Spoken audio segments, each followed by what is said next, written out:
O Tela Brasil é um streaming 100% nacional, desenvolvido pelo governo federal por meio do Ministério da Cultura em parceria com a UFAO, e está com seu lançamento programado agora para o primeiro semestre de 2026. Então existem muitas dúvidas que pairam sobre ele e hoje eu vou aqui respondê-las para vocês. Para quem não me conhece, eu sou o Luca Leal, esse é meu canal, um espaço dedicado a falar sobre arte, cultura e cinema principalmente.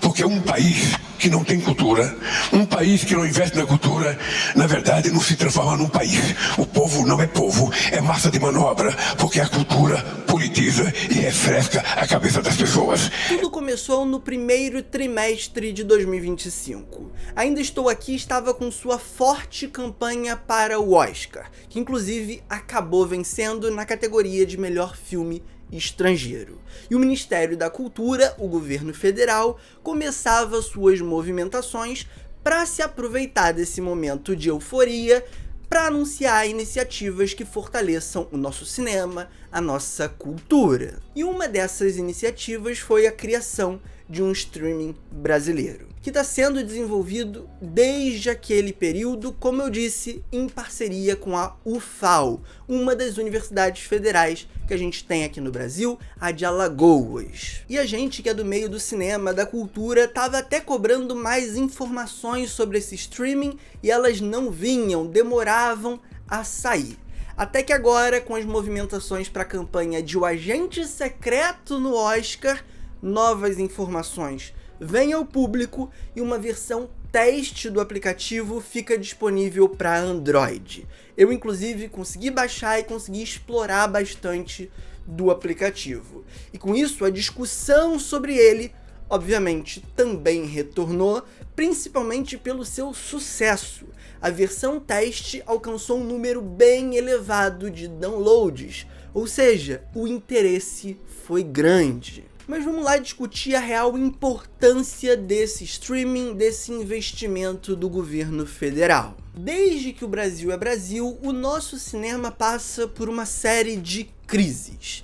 A mais grave delas tendo acontecido ali durante a ascensão neoliberal do governo Collor. O cinema brasileiro sofreu um grande apagão naquela época e a gente vive até hoje resquícios dessa crise. A gente teve a retomada, a gente teve as iniciativas do governo Lula e do governo Dilma para fortalecer o nosso cinema, mas ainda assim ele ainda não chegou no nível que já esteve nos anos 70, nos anos 60, onde a gente tinha grandes estúdios, grandes produções e levava multidões para as salas de cinema para ver filme brasileiro. E agora, nesse terceiro governo Lula, a gente começa a ver novas movimentações no que diz respeito à cultura e mais precisamente o audiovisual. A gente vê, por exemplo, o governo avançando lentamente com a pauta da regulamentação e da taxação dos streamings, e a gente também vê o governo fazendo algumas movimentações no que diz respeito à cota de telas e o lançamento de novos editais. E o Tela Brasil surge nessa esteira com o objetivo de solucionar, ou melhor, mitigar um problema histórico do nosso cinema, que é a distribuição. Muitos filmes brasileiros são feitos em um ano, mas muitos deles também não encontram espaço nas salas. Afinal, elas são sufocadas pelos grandes estúdios americanos. É a Disney, é a Warner, é a Universal. São todas essas gigantes que têm muito dinheiro, que têm muito investimento, tomando todo o espaço que deveria ser compartilhado com a gente, com o povo brasileiro, com os nossos filmes. E é até importante destacar que não existem editais hoje no Brasil fortes de distribuição e de marketing, coisa que é muito essencial para fazer com que um filme cresça, que um filme dê bilheteria. Ele precisa estar acessível nas salas de cinema, ele precisa ser falado, é necessário uma campanha. Para vocês terem uma noção, um filme grande americano costuma investir no marketing o mesmo valor do orçamento de produção. Ou seja, se um Vingadores custou 200 milhões para ser feito, ele vai custar 200 milhões para ser divulgado.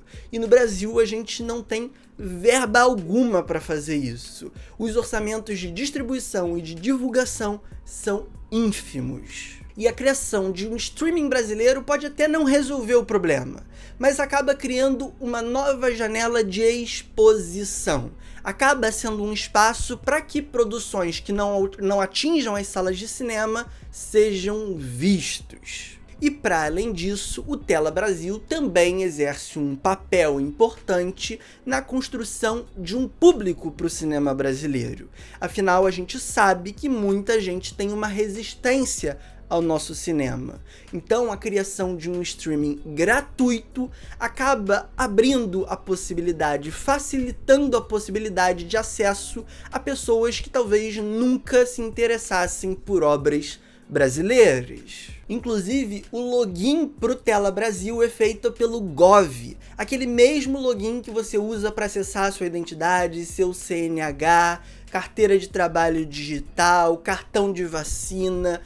O streaming, o Tela Brasil, está integrado a esse sistema maior. E agora que eu já falei um pouquinho da importância do Tela Brasil, vamos discutir também um pouquinho do que tem nele, do que você vai encontrar nele. Primeiramente, o seu lançamento ainda não tem uma data definida, mas vai ser agora no começo de 2026, e uma versão teste já está circulando. Então tudo que eu vou descrever aqui é com base na versão teste. Qualquer alteração pode vir a acontecer, mas acredito que vai ser apenas um ou outro ajuste e uma outra correção de bug.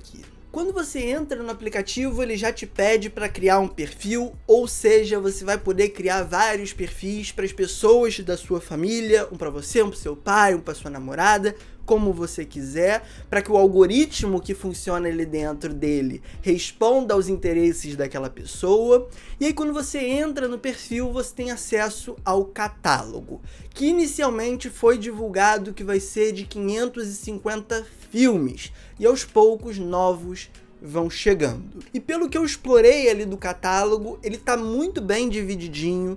A gente tem coisa da retomada, a gente tem coisa do cinema novo, do cinema marginal, do cinema contemporâneo, do cinema experimental, e a gente tem várias subdivisõezinhas ali dentro. Dá para você explorar o nosso cinema com uma riqueza de detalhes muito interessante. E olha que a versão teste tá com um catálogo reduzido, e eu já vi várias pérolas. Inclusive, O Homem do Sputnik, minha comédia favorita de todos os tempos, tá lá, e tem vídeo aqui no canal comentando sobre ela. A gente também tem filme do Glauber Rocha, tem muita coisa maneira. E todos aqueles recursos que a gente tá acostumado a ver nos streamings americanos, como Netflix, Amazon, Disney Plus, HBO Max, estão disponíveis aqui também. Você, por exemplo, pode criar lista do que você quer assistir, você pode baixar para assistir ao filme de maneira offline, sem consumir a sua internet móvel,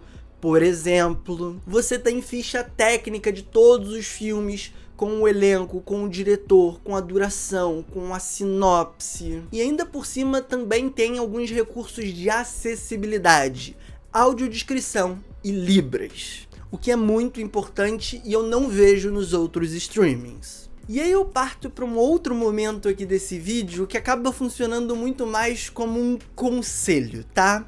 Como eu já apontei, muita gente tem preconceito com o cinema brasileiro. Cria uma série de resistências, acha estranho ouvir a própria língua na sala de cinema ou no streaming na sua própria casa. E muito desse preconceito é ancorado em uma série de mentiras, tá, gente? Uma dessas mentiras é que o nosso cinema sempre está produzindo a mesma coisa. Filme de ditadura, filme de sacanagem, filme de favela, filme de bandido. Sim, existem produções que operam dentro desse mundo, mas o nosso cinema é muito mais amplo que isso, e o Tela Brasil, acredito eu, vai possibilitar que você conheça esse novo horizonte. O cinema brasileiro faz ficção científica, faz fantasia, faz terror, faz suspense, faz filme de favela, faz filme de bandido. O cinema brasileiro é muito diverso. E eu acho curioso quem emplaca esses discursos porque não percebe que o cinema americano tem esses vícios, que o cinema francês tem esses vícios. Obviamente, um povo, um cinema vai expressar aquilo que de alguma forma afeta aquela sociedade, que fala sobre aquela sociedade. É impossível falar de Brasil sem falar de desigualdade, sem falar de miséria, sem falar de toda a história de muita luta, dor e resistência do nosso povo. Se você vai pro cinema americano, o quanto de filme de máfia que você vive pagando pau. Você adora Poderoso Chefão, Os Bons Companheiros, Scarface, mas aí quando fazem um filme no Brasil, ambientado numa favela, falando dos nossos bandidos, aí você não gosta. Você adora uma comédia pastelona, você adora As Branquelas, O Pequenino, Todo Mundo em Pânico, mas vira a cara pra um filme do Leandro Hassum, pra um filme do Porchat. Entende? O que essa galera critica acaba sendo o que ela consome. O problema, de fato, é com a língua, é com o idioma, é com se ver em tela. E, obviamente, você não precisa gostar de tudo. A questão é generalizar. Pra mim, tá aí o coração do problema. E a gente ainda pode entrar em outros mitos sobre o cinema brasileiro, como o mito de que o nosso cinema é bancado com dinheiro público, que isso tem que acabar porque nos Estados Unidos os filmes dão lucro e por isso que lá é a maior indústria do cinema de todos os tempos. Gente, isso é mito. A indústria do cinema americano é forte por conta do Estado. Não só do Estado botar dinheiro público nas produções, e tem muito, tá, galera? Quando vocês veem nos Vingadores, no Top Gun, um caça, um tanque, tudo isso é empréstimo do governo americano.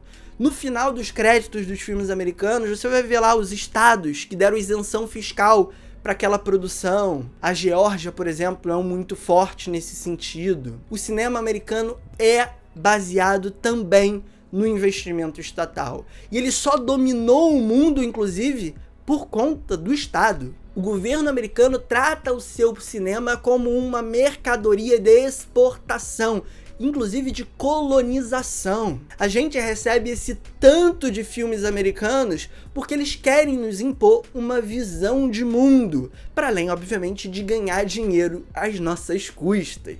E aí, até uma história curiosa que eu adoro contar é que quando acabou a Segunda Guerra Mundial e os Estados Unidos, através do Plano Marshall, começou a reconstruir os países afetados, a França, a Alemanha, a Inglaterra e por aí vai, uma das condições que eles impuseram a esses países para investir lá foi abrir os cinemas para os americanos. Para você ver o tamanho da importância que eles dão para o cinema deles. Isso é soberania. Isso é usar o cinema como uma ferramenta. E o Brasil precisa começar a se movimentar nesse sentido. Não necessariamente de exportar o nosso cinema e colonizar ideologicamente outros países, mas internamente. A gente precisa começar a ver o nosso cinema como uma expressão realmente forte do que nós somos e começar a usar o nosso cinema para de alguma forma movimentar a sociedade. Ainda estou aqui, fez isso, o Agente Secreto está fazendo isso e eu espero que outros filmes brasileiros ganhem essa força, ganhem essa projeção e fortaleçam ainda mais o nosso cinema. E para além do Tela Brasil, eu espero que o governo federal, o governo Lula, a Margareth Menezes, hoje ministra da Cultura, siga com um programa forte de fortalecimento do nosso cinema, que passa pela regulação do streaming, pela taxação dos streamings, pela cota de tela e por editais mais fortes, tanto para produção como para distribuição e para divulgação dos produtos, ok? Ah, e eu não posso deixar de dar uma super dica aqui, tá? Quem usa o X, o antigo Twitter, sigam o perfil Lucezinho. Vai estar aparecendo aqui na tela. É um perfil que compartilha informações sobre o cinema brasileiro, sobre o Tela Brasil e dá várias dicas espetaculares do nosso cinema. Cinema fantástico, cinema de terror, as animações brasileiras que são incríveis. Tá tudo lá. Sigam o Lucezinho. É isso, gente. Sei que eu me estendi, falei pra caramba do Tela Brasil, tô empolgado com esse projeto, mas agora eu quero saber de vocês. Me contem aqui nos comentários o que vocês acham do Tela Brasil, se vocês baixaram a versão de teste. Vamos discutir, vamos conversar, o espaço tá aberto para isso. Aproveita, curte esse vídeo aqui também, se inscreva no canal para ficar por dentro das novas informações, ativando o sininho para receber as notificações e assinando o clube de membros. Com R$ 3,99 ao mês você me ajuda muito e ganha conteúdos exclusivos. Compartilha também com os amigos que estão por fora dessas informações. E é isso. Valeu, falou e fui!